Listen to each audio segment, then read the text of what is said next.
ಮೂಲಕ ಸಾಗಲು ಸಾಧ್ಯವಾಗುತ್ತದೆ ಎಂಬುದನ್ನು ನೆನಪಿಡಿ. ಅದು ನಿಮ್ಮ ಇಚ್ಛೆ. ನೀವು ಇಡೀ ವಿಡಿಯೋ ನೋಡಬೇಕು ಅಥವಾ ಬಿಟ್ಟು ಬಿಡಬೇಕು, ಏಕೆಂದರೆ ಈ ವಿಡಿಯೋ ಭವಿಷ್ಯವನ್ನು ನೋಡಿ ನಡುಗುತ್ತದೆ. ವಾಸ್ತವವಾಗಿ ಕೃತಕ ಬುದ್ಧಿಮತ್ತೆಯು ಪ್ರಗತಿ ಹೊಂದುತ್ತಿರುವ ವೇಗ ಮತ್ತು ಅದನ್ನು ಬಳಕೆಗೆ ಸಿದ್ಧಪಡಿಸುವ ವಿಧಾನವನ್ನು ಅದರ ಸೃಷ್ಟಿಕರ್ತರು ನಿರೀಕ್ಷಿಸಿರಲಿಲ್ಲ. ಎಐ ತುಂಬಾ ಅಪಾಯಕಾರಿಯಾಗುವ ಸಮಯ ಬರುತ್ತದೆ. ಕೃತಕ ಬುದ್ಧಿಮತ್ತೆ ನಿಮ್ಮ ಜೀವನವನ್ನು ಸುಲಭಗೊಳಿಸುವ ಬದಲು ಕಷ್ಟಕರವಾಗಿಸುತ್ತದೆಯೇ? ಇದು ವೇಗವಾಗಿ ಬೆಳೆಯುತ್ತಿರುವ ತಂತ್ರಜ್ಞಾನವೇ? ಇದು ನಮ್ಮ ಮತ್ತು ನಿಮ್ಮ ಜೀವಗಳನ್ನು ಅಪಾಯಕ್ಕೆ ಸಿಲುಕಿಸಬಹುದು. ಅಂತಹ ಜನರ ಉದ್ಯೋಗಗಳು ನಿಜವಾಗಿಯೂ ಅಪಾಯದಲ್ಲಿವೆಯೇ? ಈ ಪ್ರಶ್ನೆಯನ್ನು ಇಂದು ಎತ್ತಬೇಕಾಗಿದೆ. ಎಐ ಮಾನವರಿಗೆ ದೊಡ್ಡ ಅಪಾಯವಾಗಿದೆ ಮತ್ತು ಇದನ್ನು ಗೂಗಲ್ನೊಂದಿಗೆ ಸಂಬಂಧ ಹೊಂದಿರುವ ವಿಜ್ಞಾನಿ ಜೆಫ್ರಿ ಹಂಟನ್ ಹೇಳಿದ್ದಾರೆ. ಎಐನ ಭವಿಷ್ಯವನ್ನು ಕಂಡಾಗ ಅವರು ಆಶ್ಚರ್ಯಚಕಿತರಾದರು ಮತ್ತು ಯಾರೂ ತಮ್ಮ ಹುದ್ದೆಗೆ ರಾಜೀನಾಮೆ ನೀಡಿದರು. ಜೆಫ್ರಿ ಹಂಟಿಂಗ್ಟನ್ ಅವರನ್ನು ಕೃತಕ ಬುದ್ಧಿಮತ್ತೆಯ ಪಿತಾಮಹ ಎಂದು ಪರಿಗಣಿಸಲಾಗಿದೆ. ಅವರ ಸಂಶೋಧನೆಯ ಪ್ರಕಾರ ಜೆಫ್ರಿ ಹಂಟನ್ ಅವರನ್ನು ಹೆದರಿಸುವಂತಹದ್ದನ್ನು ಕಂಡುಕೊಂಡರು. ಎಐನ ಭವಿಷ್ಯದ ಬಗ್ಗೆ ನೀವೇ ಕೇಳಿ. ಎಐನಂತಹ ತಂತ್ರಜ್ಞಾನವು ನಮಗಿಂತ ಹೆಚ್ಚು ಬುದ್ಧಿವಂತವಾದಾಗ ದೊಡ್ಡ ಅಪಾಯ ಎದುರಾಗುತ್ತದೆ. ಇತ್ತೀಚೆಗೆ ನಾನು ಕೃತಕ ಬುದ್ಧಿಮತ್ತೆ ಬೆಳೆಯುತ್ತಿರುವ ವಿಧಾನವು ಮಾನವ ಬುದ್ಧಿಮತ್ತೆ ಅಥವಾ ತಿಳುವಳಿಕೆಗಿಂತ ಸಂಪೂರ್ಣವಾಗಿ ಭಿನ್ನವಾಗಿದೆ ಎಂಬ ತೀರ್ಮಾನಕ್ಕೆ ಬಂದಿದ್ದೇನೆ. ನಾವು ಮನುಷ್ಯರು ಮತ್ತು ಇದು ಡಿಜಿಟಲ್ ವ್ಯವಸ್ಥೆ. ಸಮಸ್ಯೆ ಏನೆಂದರೆ ಈ ಡಿಜಿಟಲ್ ವ್ಯವಸ್ಥೆಯು ನಮ್ಮ ಮೇಲೆ ಪ್ರಾಬಲ್ಯ ಸಾಧಿಸುತ್ತಿದೆ. ಹಲವು ರೀತಿಯ ಕೃತಕ ಬುದ್ಧಿಮತ್ತೆ ವ್ಯವಸ್ಥೆಗಳನ್ನು ಅಭಿವೃದ್ಧಿಪಡಿಸಲಾಗುತ್ತಿದೆ ಮತ್ತು ಅವೆಲ್ಲವೂ ನಿರಂತರವಾಗಿ ಕಲಿಯುವ ಮೂಲಕ ತಮ್ಮನ್ನು ತಾವು ನವೀಕರಿಸಿಕೊಳ್ಳಬಹುದು. ಒಂದು ವೇಳೆ ಎಲ್ಲೋ 10,000 ಜನರಿದ್ದು ಅವರಲ್ಲಿ ಒಬ್ಬರು ಹೊಸ ವಿಷಯವನ್ನು ಕಲಿಯುತ್ತಾರೆ ಎಂದು ಭಾವಿಸೋಣ. ಆಗ ಉಳಿದ 10,000 ಜನರು ಸಹ ಅವನಿಂದ ಆ ವಿಷಯವನ್ನು ಕಲಿಯುತ್ತಾರೆ. ಚಾಟ್ ಮತ್ತು ಬಾಟ್ನಂತಹ ವ್ಯವಸ್ಥೆಗಳು ಸಹ ಇದೇ ರೀತಿಯಲ್ಲಿ ಕಾರ್ಯನಿರ್ವಹಿಸುತ್ತವೆ. ಅವರು ಯಾವುದೇ ಒಬ್ಬ ವ್ಯಕ್ತಿಗಿಂತ ಹಲವು ಪಟ್ಟು ಬುದ್ಧಿವಂತರು. ಚಾಟ್ ಜಿಪಿಟಿಯಂತಹ ತಂತ್ರಜ್ಞಾನವು ಮಾನವ ಜ್ಞಾನವನ್ನು ಮೀರಿಸುವಷ್ಟು ಶಕ್ತಿಯನ್ನು ಹೊಂದಿದೆ. ಈ ತಂತ್ರಜ್ಞಾನವನ್ನು ನಿರಂತರವಾಗಿ ಅಭಿವೃದ್ಧಿಪಡಿಸುತ್ತಿರುವ ರೀತಿ ಉತ್ತಮ ಮತ್ತು ಹೆಚ್ಚು ನಿಖರವಾಗುತ್ತದೆ. ಇದಕ್ಕಾಗಿಯೇ ನಾವು ಚಿಂತಿಸಬೇಕಾಗಿದೆ. ಅವರು ನಮಗಿಂತ ಉತ್ತಮ ಮತ್ತು ಬುದ್ಧಿವಂತರಾಗುವ ಹಾದಿಯಲ್ಲಿದ್ದಾರೆ. ತಂತ್ರಜ್ಞಾನವು ಮನುಷ್ಯರನ್ನು ಮೀರಿಸುತ್ತದೆ. ಇಂದು ಎಲೋನ್ ಮಸ್ಕ್ ಮತ್ತು ಸುಂದರ್ ಪಿಚೈ ಅವರಂತಹ ಜನರು ಸಹ ಎಐ ಮಾನವ ಮೆದುಳನ್ನು ಮೀರಿಸುತ್ತದೆ ಎಂದು ಒಪ್ಪಿಕೊಂಡಿದ್ದಾರೆ. ಸಂದೀಪ್ ಮಹೇಶ್ವರಿ ಹೇಳುತ್ತಾರೆ, ಮುಂಬರುವ ಭವಿಷ್ಯವನ್ನು ನಡೆಯುತ್ತಿದೆ. ಆದ್ದರಿಂದ ಮೊದಲು ಕಣ್ಮರೆಯಾಗುವ ಉದ್ಯೋಗಗಳು ಬ್ಲೂ ಕಾಲರ್ ಉದ್ಯೋಗಗಳು. ಅಂದರೆ ಮೂಲಭೂತ ಮಟ್ಟದ ಯಾಂತ್ರಿಕ ಕೆಲಸ, ಕಾರ್ಮಿಕ ಕೆಲಸ, ಚಾಲನೆ, ಇದನ್ನು ಮಾಡಿ ಅದನ್ನು ಮಾಡಿ ರೋಬೋಟಿಕ್ಸ್ ಬರುತ್ತದೆ.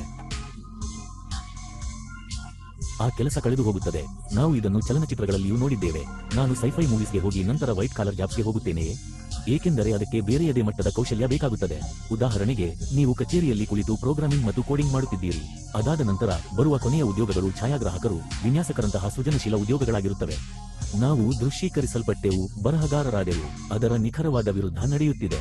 ಮೊದಲು ಕಣ್ಮರೆಯಾಗುತ್ತಿರುವ ಕೆಲಸಗಳು ಸೃಜನಶೀಲ ಕೆಲಸಗಳು ಮತ್ತು ಬಿಳಿ ಬಣ್ಣದ ಕೆಲಸಗಳು.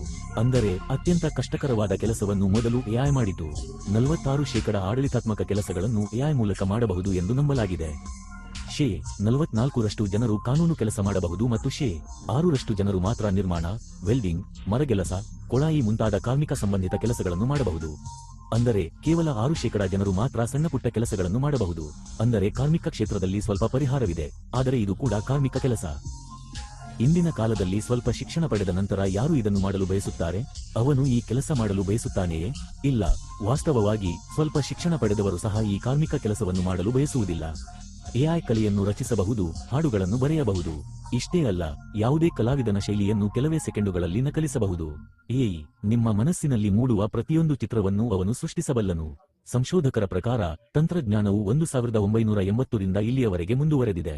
ಉದ್ಯೋಗಾವಕಾಶಗಳನ್ನು ಪಡೆಯುವ ಬದಲು ಜನರನ್ನು ಅವರ ಕೆಲಸಗಳಿಂದ ತೆಗೆದುಹಾಕಲಾಗುತ್ತಿದೆ. ಈಗ ಕಾರ್ಪೊರೇಟ್ ಉದ್ಯಮ ಮತ್ತು ರಾಜಕೀಯವು ಇದರ ಬಗ್ಗೆ ತುಂಬಾ ಉತ್ಸುಕವಾಗಿವೆ, ಏಕೆಂದರೆ ಅವರ ಕೆಲಸ ಸುಲಭವಾಗುತ್ತಿದೆ. ಬ್ರಿಟನ್ನಂತೆಯೇ ಸರ್ಕಾರಗಳು ಎಐ ಅನ್ನು ಉತ್ತೇಜಿಸಲು ಭಾರಿ ಪ್ರಮಾಣದಲ್ಲಿ ಹೂಡಿಕೆ ಮಾಡುತ್ತಿವೆ. ಇದು ಬಹಳಷ್ಟು ಸುಧಾರಣೆ ತರುತ್ತದೆ ಎಂದು ಬ್ರಿಟಿಷ್ ಸರ್ಕಾರ ಹೇಳುತ್ತದೆ. ಅದೇ ಸಮಯದಲ್ಲಿ ಭಾರತದಲ್ಲಿ ಪ್ರಧಾನಮಂತ್ರಿಗಳು ಎಐ ಹಬ್ ಅನ್ನು ರಚಿಸುವ ಬಗ್ಗೆ ಮಾತನಾಡುತ್ತಿದ್ದಾರೆ. ಭಾರತವು ಎಐಗೆ ಜಾಗತಿಕ ಕೇಂದ್ರವಾಗಬೇಕೆಂದು ನಾವು ಬಯಸುತ್ತೇವೆ. ಹಾಗಾದರೆ ಸರ್ಕಾರವು ಎಐ ಕೇಂದ್ರಗಳನ್ನು ರಚಿಸುವ ಬಗ್ಗೆ ಮಾತನಾಡುವಾಗ ಅಲ್ಲಿ ಉದ್ಯೋಗಗಳನ್ನು ಪಡೆಯುವುದು ಸುಲಭ ಎಂದು ನೀವು ಭಾವಿಸುತ್ತೀರಾ? ಸಹೋದರ, ಅವನು ನಿನಗೆ ಯಾಕೆ ಕೆಲಸ ಕೊಡಬೇಕು? 100 ಜನರು ಒಟ್ಟಾಗಿ ಮಾಡುವ ಕೆಲಸವನ್ನು ಎಐ ಮಾಡುತ್ತದೆ. ಅವನು ಒಬ್ಬಂಟಿಯಾಗಿ ಅದನ್ನು ಮಾಡಲು ಸಾಧ್ಯವಾದರೆ 100 ಜನರಿಗೆ ಸಂಬಳ ನೀಡುವ ನೋವನ್ನು ಅವನು ಏಕೆ ಅನುಭವಿಸಬೇಕು? ನೀವು ತುಂಬಾ ಕೆಲಸ ಮಾಡುತ್ತೀರಿ, ಪ್ರತಿಭಟನೆ ನಡೆಸುತ್ತೀರಿ, ಎಲ್ಲೋ ವಿಧ್ವಂಸಕ ಕೃತ್ಯಗಳನ್ನು ಮಾಡುತ್ತೀರಿ. 1 ವಾರ ಮತ್ತು 10 ದಿನಗಳ ನಂತರ ಏನಾಗುತ್ತದೆ? ಇಡೀ ಪರಿಸರವೇ ಇದನ್ನೇ ಬಯಸುತ್ತಿರುವುದರಿಂದ ನೀವು ಏನನ್ನೂ ಮಾಡಲು ಸಾಧ್ಯವಾಗುವುದಿಲ್ಲ ಮತ್ತು ಇದು ಇನ್ನು ಮುಂದೆ ಅಗತ್ಯವಲ್ಲ, ಬದಲಾಗಿ ಕಡ್ಡಾಯವಾಗಿದೆ, ಏಕೆಂದರೆ ಇದು ದೇಶವನ್ನು ಮುಂದಕ್ಕೆ ಕೊಂಡೊಯ್ಯುವ ವಿಷಯವಾಗಿದೆ. ಎಐ ಕ್ಷೇತ್ರದಲ್ಲಿ ಜಗತ್ತು ಬಹಳ ಮುಂದುವರೆದಿದ್ದರೂ ಭಾರತಕ್ಕೆ ಇನ್ನೂ ಸಾಕಷ್ಟು ಪರಿಹಾರವಿದೆ ಎಂಬುದಕ್ಕೆ ಕೃತಜ್ಞರಾಗಿರಿ. ಆದರೆ ಈ ಪರಿಹಾರವು ಮುಂಬರುವ ಕೆಲವು ವರ್ಷಗಳಲ್ಲಿ ಕೊನೆಗೊಳ್ಳುತ್ತದೆ. ಸಹೋದರ, ನನ್ನ ಕಾಲ ಬದಲಾಗುತ್ತಿದೆ. ನಿಮ್ಮನ್ನು ನೀವು ಬದಲಾಯಿಸಿಕೊಳ್ಳುವುದು ಬಹಳ ಮುಖ್ಯ. ಆದ್ದರಿಂದ ಈಗ ಕಠಿಣ ಪರಿಶ್ರಮದ ಬದಲು ಸ್ಮಾರ್ಟ್ ಕೆಲಸ ಮಾಡುವ ಬಗ್ಗೆ ಯೋಚಿಸಿ. ಕೃತಕ ಬುದ್ಧಿಮತ್ತೆಯ ಮೂಲಕ ಈ ದಶಕದ ಅತಿದೊಡ್ಡ ತಂತ್ರಜ್ಞಾನ ಇದಾಗಿದೆ ಎಂದು ಮೈಕ್ರೋಸಾಫ್ಟ್ ಸಂಸ್ಥಾಪಕ ಬಿಲ್ ಗೇಟ್ಸ್ ಹೇಳುತ್ತಾರೆ. ಇದು ಜನರು ಕೆಲಸ ಮಾಡುವ, ಕಲಿಯುವ, ಪ್ರಯಾಣಿಸುವ, ತಮ್ಮ ಆರೋಗ್ಯದ ಬಗ್ಗೆ ಕಾಳಜಿ ವಹಿಸುವ ಮತ್ತು ಪರಸ್ಪರ ಸಂವಹನ ನಡೆಸುವ ವಿಧಾನವನ್ನು ಬದಲಾಯಿಸುತ್ತದೆ. ಹಾಗಾದರೆ ಯೋಚಿಸಿ, ಇದು ಸಂಭವಿಸಿದರೆ ಏನಾಗುತ್ತದೆ? ಪ್ರತಿ 6 ತಿಂಗಳಿಗೊಮ್ಮೆ ಅನೇಕ ವಿಷಯಗಳು ಬದಲಾಗುತ್ತಿವೆ ಎಂದು ನಂಬಲಾಗಿದೆ. ಎಐ ಎಷ್ಟು ಶಕ್ತಿಶಾಲಿ ಸಾಧನವೆಂದರೆ ಅದನ್ನು ಒಳ್ಳೆಯದು ಮತ್ತು ಕೆಟ್ಟದ್ದು ಎರಡನ್ನೂ ಮಾಡಲು ಬಳಸಬಹುದು. ಈಗ ನೀವು ಯೋಚಿಸುತ್ತೀರಾ ಎಐ ಜನರಿಗೆ ಎಷ್ಟು ಅಪಾಯಕಾರಿಯಾಗಬಹುದು ಎಂದು. ಮತ್ತು ಇಂದು ಪ್ರತಿಯೊಂದು ಕೆಲಸವೂ ಸ್ವಯಂಚಾಲಿತವಾಗಿರುವುದರಿಂದ ಜನರು ಉದ್ಯೋಗಗಳನ್ನು ಪಡೆಯಲು ಸಾಧ್ಯವಾಗದಿರಲು ಇದೇ ದೊಡ್ಡ ಕಾರಣವಾಗಿದೆ. ಅದು ಬ್ಯಾಂಕಿಂಗ್ ವಲಯವಾಗಿರಲಿ, ಹಣಕಾಸು ವಲಯವಾಗಿರಲಿ, ಉದ್ಯೋಗ ಕೇಂದ್ರವೆಂದು ಪರಿಗಣಿಸಲಾದ ರೈಲ್ವೆಯ ಬೃಹತ್ ವೇದಿಕೆಯಾಗಿರಲಿ, ಜನರನ್ನು ನಿಧಾನವಾಗಿ ಅಲ್ಲಿಂದ ತೆಗೆದುಹಾಕಲಾಗುತ್ತಿದೆ. ಹಿಂದಿನದಕ್ಕೆ ಹೋಲಿಸಿದರೆ ಅದರ ಖಾಲಿ ಹುದ್ದೆಗಳು ಕಡಿಮೆ ಸಂಖ್ಯೆಯಲ್ಲಿ ಹೊರಬರುತ್ತಿವೆ ಎಂಬ ಅಂಶದಿಂದ ಇದನ್ನು ಈಗ ಖಚಿತಪಡಿಸಿಕೊಳ್ಳಬಹುದು. ಇದು ಕೇವಲ 2 ವರ್ಷ ಹಳೆಯದು. ಯಂತ್ರಗಳು ಅಂತಿಮವಾಗಿ ಮನುಷ್ಯರನ್ನು ಸೋಲಿಸಲಿವೆ. ಅದು ಪ್ರತಿಯೊಂದು ಸಂದರ್ಭದಲ್ಲೂ ಇರುತ್ತದೆ. ನಮ್ಮಲ್ಲಿರುವ ಎಲ್ಲಾ ತಪ್ಪು ಕಲ್ಪನೆಗಳು ಶೀಘ್ರದಲ್ಲೇ ಕೊನೆಗೊಳ್ಳಲಿವೆ, ಹೆಚ್ಚೆಂದರೆ 2 ವರ್ಷಗಳಲ್ಲಿ. ಈಗ ಎಐ ಬಂದಿದೆ. ನಾನು ಸರಿಯಾಗಿ ಬಂದ ದಿನ. ಎಐ ಎಂದರೆ ಆರ್ಟಿಫಿಷಿಯಲ್ ಜನರಲ್ ಇಂಟೆಲಿಜೆನ್ಸ್. ನೀವು ಏನಾದರೂ ಮಾಡಲು ಬಯಸಿದರೆ, ಫೋಟೋಗಳನ್ನು ಮಾಡಿ, ವಿಡಿಯೋಗಳನ್ನು ಮಾಡಿ, ಸಂಶೋಧನೆ ಮಾಡಿ, ಏನಾದರೂ ಮಾಡಿ, ನೀವು ಚಾಟ್ ಜಿಪಿಟಿಯನ್ನು ಸರಿಯಾಗಿ ಪ್ರಾಂಪ್ಟ್ ಮಾಡಿ. ನಾನು ಹೇಳ್ತಿರೋದು, ನಾನು ಇದನ್ನ ಹಲವು ಬಾರಿ ಪ್ರಯತ್ನಿಸಿದ್ದೇನೆ. ನಾನು ಒಂದು ವಿಷಯದ ಬಗ್ಗೆ ಸಂಶೋಧನೆ ಮಾಡಬೇಕು. ಒಂದು ಕಾಲದಲ್ಲಿ ದಿನವಿಡೀ 24 ಗಂಟೆಗಳ ಸಂಶೋಧನೆ ಮಾಡುತ್ತಿದ್ದ ಕೆಲಸ ಈಗ 24 ಸೆಕೆಂಡುಗಳು ತೆಗೆದುಕೊಳ್ಳುತ್ತದೆ. ನಾನು ಏನೇ ಉಲ್ಲೇಖಿಸುತ್ತಿದ್ದರೂ ಗಾಳಿಯಲ್ಲಿ ಉಲ್ಲೇಖಿಸುತ್ತಿಲ್ಲ, ವೈದ್ಯಕೀಯ ವಿಜ್ಞಾನದ ಸಂಶೋಧಕರ ಆಧಾರದ ಮೇಲೆ ಉಲ್ಲೇಖಿಸುತ್ತಿದ್ದೇನೆ. ಸ್ನೇಹಿತರೆ, ನಾವು ಬಾಲ್ಯದಿಂದಲೂ ಏನು ಯೋಚಿಸುತ್ತೇವೆ ಎಂಬುದು ಅನಿವಾರ್ಯವಲ್ಲ. ಅಥವಾ ಸಮಾಜವು ನಮಗೆ ಹೇಳುವ ಎಲ್ಲವೂ ನಿಜವಾಗಿರಬೇಕು. ಇಂದು ವೃತ್ತಿಜೀವನದ ಭವಿಷ್ಯ ಮತ್ತು ನೇರ ಮಾರಾಟದ ಭವಿಷ್ಯದ ಬಗ್ಗೆ ಮಾತನಾಡೋಣ. ಮುಂಬರುವ ದಿನಗಳಲ್ಲಿ ಅದರ ಭವಿಷ್ಯ ಹೇಗಿರುತ್ತದೆ? ನಮ್ಮ ಜೀವನದಲ್ಲಿ ವೃತ್ತಿಜೀವನ ಮಾಡಲು ಕೆಲವೇ ಆಯ್ಕೆಗಳಿವೆ. ಮೊದಲನೆಯದು ಸರ್ಕಾರಿ ಕೆಲಸ ಮತ್ತು ಎರಡನೆಯದು ಖಾಸಗಿ ಕೆಲಸ. ಹೌದು, ಇದು ಸಾಂಪ್ರದಾಯಿಕ ವ್ಯವಹಾರ ಮತ್ತು ಸ್ವಂತ ಪ್ರಾರಂಭಕ್ಕಿಂತ ಭಿನ್ನವಾಗಿದೆ. ಆದರೆ ಈ 2 ಕೆಲಸಗಳಿಗೆ ನಿಮ್ಮ ಬಳಿ ಹಣವಿರಬೇಕು. ನನ್ನ ಪ್ರಕಾರ ನಿಮ್ಮ ಬಳಿ ವ್ಯಾಪಾರ ಮಾಡಲು ಹಣವಿರಬೇಕು ಮತ್ತು ಈಗಿನ ಕಾಲದಲ್ಲಿ ನೋಡಿದರೆ ಮತ್ತೊಂದು ವೃತ್ತಿಜೀವನ ಪ್ರಾರಂಭವಾಗಿದೆ. ಅದನ್ನು ನಾವು ಪ್ರಭಾವಿ ಎಂದರೆ ಸಾಮಾಜಿಕ ಮಾಧ್ಯಮ ಸೃಷ್ಟಿಕರ್ತ ಎಂದು ಕರೆಯುತ್ತೇವೆ. ಈಗ ನೀವು ಯಶಸ್ಸು ಪಡೆಯಲೇಬೇಕು ಎಂಬ ಅಗತ್ಯವಿಲ್ಲ. ನಾನು ಶೀಘ್ರದಲ್ಲೇ ನಿಮ್ಮನ್ನು ಭೇಟಿಯಾಗುತ್ತೇನೆ. ವಾಸ್ತವವಾಗಿ ವರ್ಷಗಟ್ಟಲೆ ಕೆಲಸ ಮಾಡಿದರೂ ಯಶಸ್ಸು ಸಾಧಿಸದ ಅನೇಕ ಯೂಟ್ಯೂಬರ್ಗಳು ಮತ್ತು ರಚನೆಕಾರರು ಇದ್ದಾರೆ. ಇದೆಲ್ಲದರ ಹೊರತಾಗಿ ಇನ್ನೊಂದು ವೃತ್ತಿ ಆಯ್ಕೆ ಇದೆ. ಅದರ ಬಗ್ಗೆ ನಾವು ನಿಮ್ಮೊಂದಿಗೆ ಮುಂದೆ ಮಾತನಾಡುತ್ತೇವೆ. ಹಾಗಾದರೆ ವಿಡಿಯೋ ಕೊನೆಯವರೆಗೂ ಇರಿ. ಆದ್ದರಿಂದ ಮೊದಲು ಸರ್ಕಾರಿ ಕೆಲಸವನ್ನು ತೆಗೆದುಕೊಳ್ಳೋಣ. ನಾನು ಹೇಳುತ್ತಿರುವುದು ಸರ್ಕಾರಿ ಕೆಲಸವನ್ನು.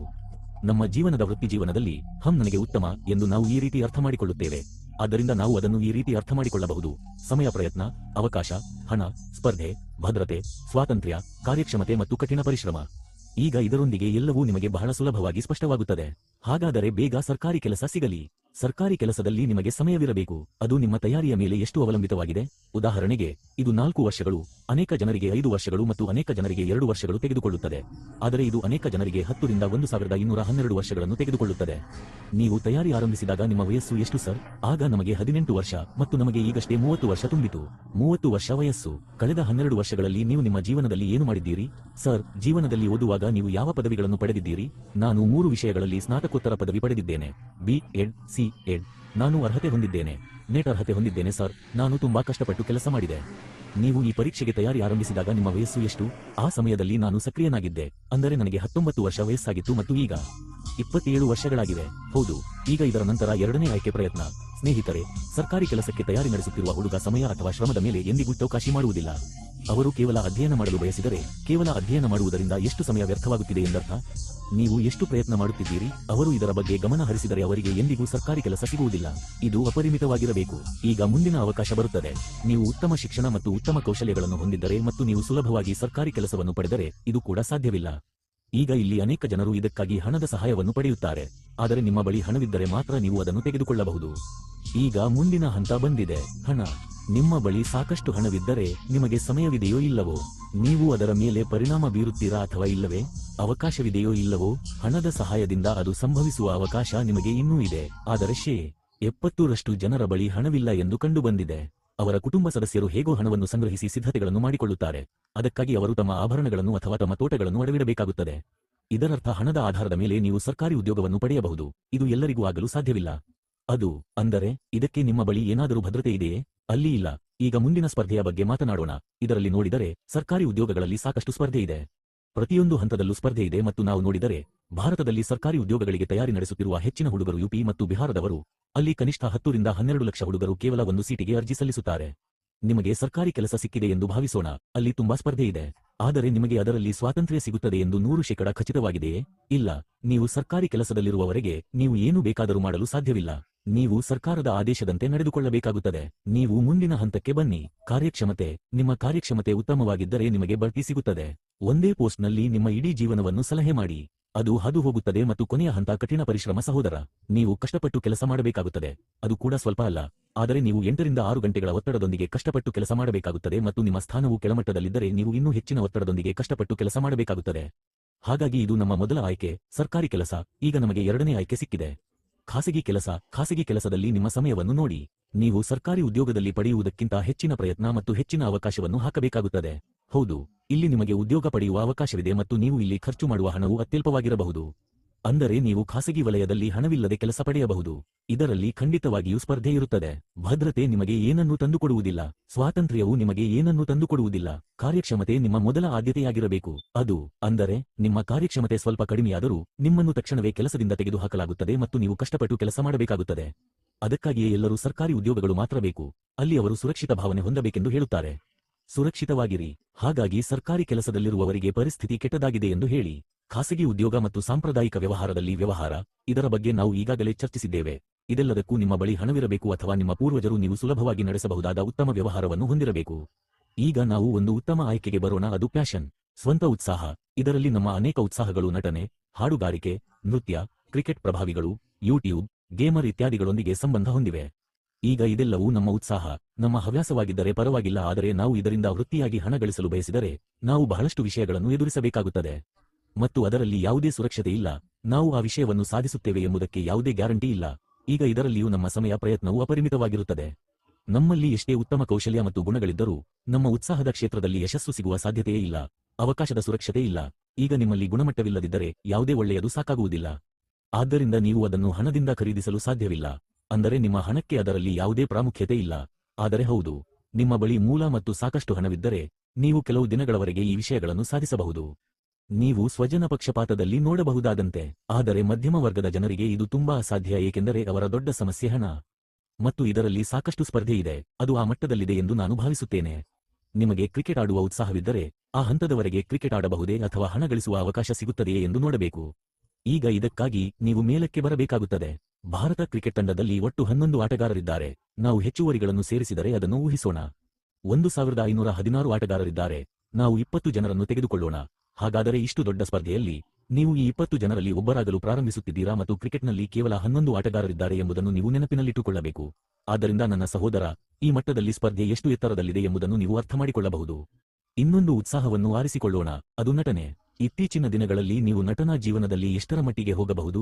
ಸ್ವಜನ ಪಕ್ಷಪಾತವು ಮುಂಚೂಣಿಯಲ್ಲಿರುವಲ್ಲಿ ಸ್ಪರ್ಧೆಯು ಅಪರಿಮಿತವಾಗಿದೆ ಮತ್ತು ಈಗ ನಟನೆಯು ಕೇವಲ ಸಾಂಪ್ರದಾಯಿಕವಾಗಿದೆ. ಇದರಲ್ಲಿ ನೀವು ಮತ್ತು ಅವರ ಮಕ್ಕಳು ಮಾತ್ರ ಆಡುತ್ತಾರೆ. ಹೌದು, ನೀವು ದೊಡ್ಡ ಪರಿಣಾಮ ಬೀರುವ ಸಾಮರ್ಥ್ಯವನ್ನು ಹೊಂದಿದ್ದರೆ ಮತ್ತು ಸ್ಪರ್ಧೆಯನ್ನು ಸೋಲಿಸುವ ಧೈರ್ಯವನ್ನು ಹೊಂದಿದ್ದರೆ. ಆದ್ದರಿಂದ ನೀವು ಇಲ್ಲಿಗೆ ತಲುಪಲು ಕಾರಣ, ಪ್ರಿಯ ಸ್ನೇಹಿತರೆ, ನಿಮ್ಮಲ್ಲಿ ಗುಣಮಟ್ಟವಿದ್ದರೆ, ನೀವು ಕೌಶಲ್ಯ ಹೊಂದಿದ್ದರೆ ಈ ಕ್ಷೇತ್ರವು ನಿಮ್ಮನ್ನು ತಾರೆಯನ್ನಾಗಿ ಮಾಡುವ ಸಮಯ ಇದಲ್ಲ. ಏಕೆಂದರೆ ಇಂದಿನ ಸಮಯ ಉತ್ತಮ ಪ್ರದರ್ಶನ ಮತ್ತು ಉತ್ತಮ ಕೌಶಲ್ಯಗಳಿಗಾಗಿ. ಈ ಎಲ್ಲಾ ಅತ್ಯುತ್ತಮ ಗುಣಮಟ್ಟದ ಕನಸುಗಳು ಅವರ ಕಣ್ಣೆದುರೇ ಮಾಯವಾಗುತ್ತವೆ ಮತ್ತು ಸಾಮಾನ್ಯ ವಿಷಯವೆಂದರೆ ನೀವು ಇವುಗಳಲ್ಲಿ ಯಾವಾಗಲೂ ನಿಮ್ಮ ಕಾರ್ಯಕ್ಷಮತೆಯನ್ನು ಕಾಪಾಡಿಕೊಳ್ಳಬೇಕಾಗುತ್ತದೆ. ನಿಮ್ಮ ಕಾರ್ಯಕ್ಷಮತೆ ಸ್ವಲ್ಪ ಕಡಿಮೆಯಾದರೂ ನಿಮ್ಮನ್ನು ಸ್ಥಳದಲ್ಲೇ ಹೊರಗೆ ಎಸೆಯಲಾಗುತ್ತದೆ. ಹೌದು, ಇಲ್ಲಿ ಸಾಕಷ್ಟು ಸ್ವಾತಂತ್ರ್ಯವಿದೆ ಎಂದು ಒಪ್ಪಿಕೊಳ್ಳೋಣ ಮತ್ತು ವೈದ್ಯರು, ಖಾಸಗಿ ಇಂಜಿನಿಯರ್ಗಳು, ನಟರು, ಸೆಲೆಬ್ರಿಟಿಗಳು, ಕ್ರೀಡಾಪಟುಗಳು, ಆಟಗಾರರು ತಮ್ಮ ಕಾರ್ಯಕ್ಷಮತೆಯನ್ನು ಮಾತ್ರ ಆನಂದಿಸಲು ಮತ್ತು ಜೀವನದಲ್ಲಿ ಮತ್ತಷ್ಟು ಬೆಳೆಯಲು ಸಾಧ್ಯವಾಗುತ್ತದೆ ಎಂದು ನಿಮಗೆ ತಿಳಿದಿರುತ್ತದೆ. ಸೆಲೆಬ್ರಿಟಿ ಮತ್ತು ಕ್ರೀಡಾಪಟುಗಳ ಆಟಗಾರ ಜಿಸ್ದೀನ್ ಅವರ ಪ್ರದರ್ಶನವು ಸ್ವಲ್ಪ ಕಡಿಮೆಯಾಯಿತು. ಅವರನ್ನು ಆ ಕ್ಷೇತ್ರದಿಂದ ಹೊರಗೆ ಎಸೆಯಲಾಗುವುದು. ಹೌದು, ನೀವು ಇಲ್ಲಿಗೆ ತಲುಪಲು ಸಾಧ್ಯವಿಲ್ಲ ಎಂದು ನಾನು ಹೇಳುತ್ತಿಲ್ಲ. ನೀವು ಖಂಡಿತವಾಗಿಯೂ ಇಲ್ಲಿಗೆ ತಲುಪಬಹುದು. ಆದರೆ ಇದನ್ನು ನೋಡುವ ಮೊದಲು ನೀವು ನೋಡಬೇಕು. ಗುಣಮಟ್ಟದ ಕೌಶಲ್ಯದ ಕೊರತೆಯಿಲ್ಲದ ಕೋಟ್ಯಂತರ ವಿದ್ಯಾರ್ಥಿಗಳಿದ್ದಾರೆ. ಆದರೆ ಅವರು ಇಲ್ಲಿಗೆ ತಲುಪಲು ಏಕೆ ಸಾಧ್ಯವಾಗುತ್ತಿಲ್ಲ? ಈಗ ಈ ಸ್ಪರ್ಧೆಗಳನ್ನು ಸೋಲಿಸಿ ಇಲ್ಲಿಗೆ ತಲುಪುವವರನ್ನು ನಾವು ಆದಾಯ ತೆರಿಗೆಯ ಯುವಕರು ಎಂದು ಪರಿಗಣಿಸುತ್ತೇವೆ. ಆದರೆ ಆ ಒಂದು ಐಕಾನನ್ನು ಅನುಸರಿಸುವಲ್ಲಿ ಎಷ್ಟು ಕೋಟಿ ವಿದ್ಯಾರ್ಥಿಗಳು ತಮ್ಮ ಜೀವನವನ್ನು ವ್ಯರ್ಥ ಮಾಡುತ್ತಾರೆ. ಅವರು ಬೇರೇನನ್ನಾದರೂ ಮಾಡಲು ಬಯಸುತ್ತಾರೆ. ಅವನ ಉತ್ಸಾಹ ಬೇರೆಯೇ ಇದೆ, ಅವರ ಅನುಭವ ಬೇರೇನೋ ಹೇಳುತ್ತದೆ. ಅವರಿಗೆ ಬೇರೆ ಕೆಲವು ಕೌಶಲ್ಯಪೂರ್ಣ ಗುಣಗಳಿವೆ, ಆದರೆ ಆ ಒಂದು ಪ್ರೇರಣೆಯಿಂದಾಗಿ ಅವರು ಎಲ್ಲವನ್ನೂ ಕಳೆದುಕೊಳ್ಳುತ್ತಾರೆ ಮತ್ತು ಅವರ ಜೀವಿತಾವಧಿ 26 ರಿಂದ 28 ವರ್ಷಗಳು, 30 ವರ್ಷಗಳು, 32 ವರ್ಷಗಳಿಗೆ ಬಂದಾಗ, ಹೌದು, ನಾವು ಏನನ್ನು ಕಳೆದುಕೊಂಡಿದ್ದೇವೆ ಮತ್ತು ಅಷ್ಟೊತ್ತಿಗೆ ಎಲ್ಲವೂ ಅವರ ಕೈಯಿಂದ ಹೋಗಿರುತ್ತದೆ ಮತ್ತು ಅದು ಅವರಿಗೆ ಹಣ ಮಾತ್ರ ಬೇಕಾಗುವ ಸಮಯ. ಅವರು ಗರಿಷ್ಠ ಜವಾಬ್ದಾರಿಯನ್ನು ಹೊಂದಿರುವುದರಿಂದ ಹಣಕ್ಕಾಗಿ ಏನು ಬೇಕಾದರೂ ಮಾಡಲು ಸಿದ್ಧರಿರುತ್ತಾರೆ. ಈ ಪರಿಸ್ಥಿತಿಗಳಲ್ಲಿಯೂ ಸಹ ಅನೇಕ ಸುಶಿಕ್ಷಿತ ಜನರು ಕಾರ್ಮಿಕರಾಗಿ ಕೆಲಸ ಮಾಡಲು ಸಿದ್ಧರಿದ್ದಾರೆ ಮತ್ತು ಅವರು ಕೂಡ ಅದನ್ನು ಮಾಡುತ್ತಾರೆ.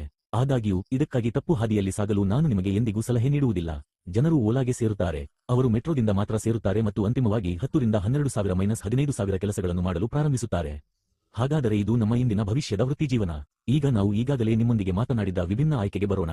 ಅದು ನೆಟ್ವರ್ಕ್ ಮಾರ್ಕೆಟಿಂಗ್, ನೇರ ಮಾರಾಟ ಉದ್ಯಮ. ಈ ಎಲ್ಲಾ ವಿಷಯಗಳಿಂದ ನೀವು ಸಂಪೂರ್ಣವಾಗಿ ಬೇಸತ್ತಾಗ ನೀವು ಸಂಪೂರ್ಣವಾಗಿ ನಿರಾಶೆಗೊಳ್ಳುತ್ತೀರಿ. ನಿಮಗೆ ಯಾವುದೇ ಆಯ್ಕೆ ಇಲ್ಲದಿದ್ದರೆ, ಯಾವುದೇ ಮಾರ್ಗವಿಲ್ಲದಿದ್ದರೆ ನೀವು ನೇರವಾಗಿ ನ್ಯೂಟ್ರೋಮಾರ್ಕೆಟಿಂಗ್ ಉದ್ಯಮಕ್ಕೆ ಸೇರಬೇಕಾಗುತ್ತದೆ, ಏಕೆಂದರೆ ಅದರಲ್ಲಿ ಯಾವುದೇ ಸಮಯದ ಮಿತಿಯಿಲ್ಲ. ನೀವು ಮಾಡಬೇಕಾದ ಪ್ರಯತ್ನಕ್ಕೆ ಅಪರಿಮಿತ ಅವಕಾಶವಿರುತ್ತದೆ, ಏಕೆಂದರೆ ಇದರಲ್ಲಿ ಅವಕಾಶದ ಮಿತಿಯಿಲ್ಲ.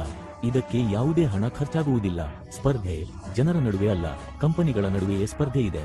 ಆದ್ದರಿಂದ ಬಾಗಿಲುಗಳು ನಿಮಗಾಗಿ ಯಾವಾಗಲೂ ತೆರೆದಿರುತ್ತವೆ ಮತ್ತು ಅತ್ಯಂತ ಮುಖ್ಯವಾದ ಭದ್ರತೆ ಎಂದರೆ ನಿಮ್ಮ ಪೀಳಿಗೆಯೂ ಸಹ ನಿಮ್ಮ ಹಣವನ್ನು ಪಡೆಯುತ್ತಲೇ ಇರುತ್ತದೆ. ನೀವು ಅಲ್ಲಿದ್ದರೂ ಇಲ್ಲದಿದ್ದರೂ ಇಂದು ನಿಮಗೆ ಬರುತ್ತಿರುವ ಹಣ ನೀವು ಇಲ್ಲದಿರುವಾಗಲೂ ಇರುತ್ತದೆ ಎಂದು ನಾನು ಹೇಳುತ್ತೇನೆ. ಆದ್ದರಿಂದ ಆ ಹಣವನ್ನು ನಿಮ್ಮ ಪೀಳಿಗೆಗೆ ನೀಡಲಾಗುವುದು ಮತ್ತು ಅದು ಎಂದಿಗೂ ಮುಗಿಯುವುದಿಲ್ಲ. ಸ್ವಾತಂತ್ರ್ಯ ಅಪರಿಮಿತ. ಈಗ ನೀವು ಯಾವುದೇ ಸಮಯದಲ್ಲಿ ಎಲ್ಲಿ ಬೇಕಾದರೂ ಹೋಗಬಹುದು, ಸಂಪೂರ್ಣವಾಗಿ ಆನಂದಿಸಬಹುದು ಮತ್ತು ನಿಮ್ಮ ಬಳಿ ಕಂಪನಿ ಇಲ್ಲದಿದ್ದರೂ ಸಹ ಅದು ಇನ್ನೂ ಕೆಲಸ ಮಾಡುತ್ತದೆ. ಆದರೆ ನೀವು ಉತ್ತಮ ಪ್ರದರ್ಶನ ನೀಡಿದರೆ ನೀವು ಬಹಳ ಬೇಗನೆ ಬಹಳ ದೂರ ಹೋಗುತ್ತೀರಿ. ಹೌದು, ಇಲ್ಲಿ ನೀವು ಇನ್ನೊಂದು ವಿಷಯವನ್ನು ನೆನಪಿನಲ್ಲಿಟ್ಟುಕೊಳ್ಳಬೇಕು. ನಿಮ್ಮ ಕಾರ್ಯಕ್ಷಮತೆ ತುಂಬಾ ಕಡಿಮೆ ಇದ್ದರೆ, ಅಂದರೆ ನಿಮ್ಮ ವ್ಯವಹಾರದ ಬಗ್ಗೆ ನೀವು ಉತ್ಸುಕರಾಗಿಲ್ಲದಿದ್ದರೆ, ನೀವು ಸರಾಸರಿ ನೆಟ್ವರ್ಕ್ ಆಗಿ ಉಳಿಯುತ್ತೀರಿ ಮತ್ತು ಭವಿಷ್ಯದಲ್ಲಿ ನೀವು ಈ ಕಂಪನಿಗಳಿಗೂ ಆಹಾರವನ್ನು ನೀಡಬೇಕಾಗಬಹುದು. ಅದಕ್ಕಾಗಿಯೇ ನೀವು ಬೆಳೆಯುತ್ತಲೇ ಇರಲು ನಿಮ್ಮ ಕಾರ್ಯಕ್ಷಮತೆಯನ್ನು ಯಾವಾಗಲೂ ಕಾಪಾಡಿಕೊಳ್ಳಬೇಕು. ಆತ್ಮೀಯ ಸ್ನೇಹಿತರೆ, ಇಂದು ಟೈಮ್ ಮತ್ತು ನೆಟ್ವರ್ಕರ್ಸ್ ISIPS ಸೆಲೆಬ್ರಿಟಿ ಕ್ರೀಡಾಪಟುಗಳನ್ನು ಸೋಲಿಸಿ ಸ್ಪರ್ಧೆಯನ್ನು ನೀಡುತ್ತಿದೆ. ನಮ್ಮ ಭಾರತದಲ್ಲಿ ನಿರುದ್ಯೋಗವು ಬಹಳ ವೇಗವಾಗಿ ಹೆಚ್ಚುತ್ತಿದೆ. ಇದು ದಿನೇ ದಿನೇ ಹೆಚ್ಚುತ್ತಿದೆ. ಒಂದು ಕಾಲದಲ್ಲಿ 50 ರಿಂದ 100 ಜನರು ಒಟ್ಟಿಗೆ ಒಂದು ಕೆಲಸವನ್ನು ಮಾಡುತ್ತಿದ್ದರು, ಆದರೆ ಇಂದು ಅದೇ ಕೆಲಸವನ್ನು ಯಂತ್ರಗಳ ಸಹಾಯದಿಂದ ಕೇವಲ 2 ಅಥವಾ 3 ಮಾಡುತ್ತಾರೆ. ಹಾಗಾಗಿ ಸಹೋದರ, ನೀವು ಇದರ ಬಗ್ಗೆ ಭಯಪಡಬೇಕು, ಏಕೆಂದರೆ ಮುಂಬರುವ ಸಮಯವು ನಿಮ್ಮ ಕೈಯಲ್ಲಿರುವುದಿಲ್ಲ ಮತ್ತು ನೀವು ಬಯಸಿದರೂ ಸಹ ನೀವು ಏನನ್ನು ಮಾಡಲು ಸಾಧ್ಯವಾಗುವುದಿಲ್ಲ. ಆದ್ದರಿಂದ ನೀವು ಇಂದು ಒಂದು ನಿಲುವನ್ನು ತೆಗೆದುಕೊಳ್ಳಬೇಕಾಗುತ್ತದೆ, ಏಕೆಂದರೆ ನೇರ ಮಾರಾಟದ ಭವಿಷ್ಯವು ತುಂಬಾ ಅಪಾಯಕಾರಿಯಾಗಿದೆ. ಇದಷ್ಟೇ ಅಲ್ಲ, ನಿಮ್ಮ ಸ್ನಾನ, ಬಟ್ಟೆ ಒಗೆಯುವುದು, ಎದ್ದೇಳುವುದು, ಕುಳಿತುಕೊಳ್ಳುವುದು, ಮಲಗುವುದು, ಎದ್ದೇಳುವುದು ಎಲ್ಲವನ್ನೂ AI ಮಿಂಟು ಮಹಿಳಾ ಕೆಲಸವೇ ಮಾಡುತ್ತದೆ. ಅವನು ಹಾಗೆ ಮಾಡಿದರೆ ಯಾರಿಗೆ ಉದ್ಯೋಗಿಗಳು ಬೇಕಾಗುತ್ತಾರೆ ಎಂದು ಯೋಚಿಸಿ. ಅದಕ್ಕಾಗಿಯೇ ನಾನು ನಿಮಗೆ ಹೇಳುತ್ತೇನೆ, ಪ್ರಿಯ ಸ್ನೇಹಿತರೆ, ಸರಿಯಾದ ಸಮಯದಲ್ಲಿ ಸರಿಯಾದ ನಿರ್ಧಾರ ತೆಗೆದುಕೊಳ್ಳಿ. ನಿಮ್ಮ ಮಾಹಿತಿಗಾಗಿ, ಎಲ್ಲಾ ಕಾನೂನು ನಿಷೇಧ ಕಂಪನಿಗಳನ್ನು ಭಾರತ ಸರ್ಕಾರ ಹೊರಡಿಸಿದೆ. ಇವುಗಳನ್ನು ಈ ವರ್ಷ ಅಂದರೆ 2025 ರಲ್ಲಿ ಪ್ರಕಟಿಸಲಾಗಿದೆ ಎಂದು ನಾನು ನಿಮಗೆ ಹೇಳುತ್ತೇನೆ. ಈ ಪಟ್ಟಿಯಲ್ಲಿ ಕಾನೂನು ಕಂಪನಿಗಳನ್ನು ಮಾತ್ರ ಸೇರಿಸಲಾಗಿದೆ. ಅದನ್ನು ಕ್ಲಿಕ್ ಮಾಡಿ ಮತ್ತು ಪ್ರೊಸೆಸರ್ ಅನ್ನು ಅನುಸರಿಸುವ ಮೂಲಕ ನೀವು ಅದನ್ನು ಬಹಳ ಸುಲಭವಾಗಿ ಪಡೆಯಬಹುದು.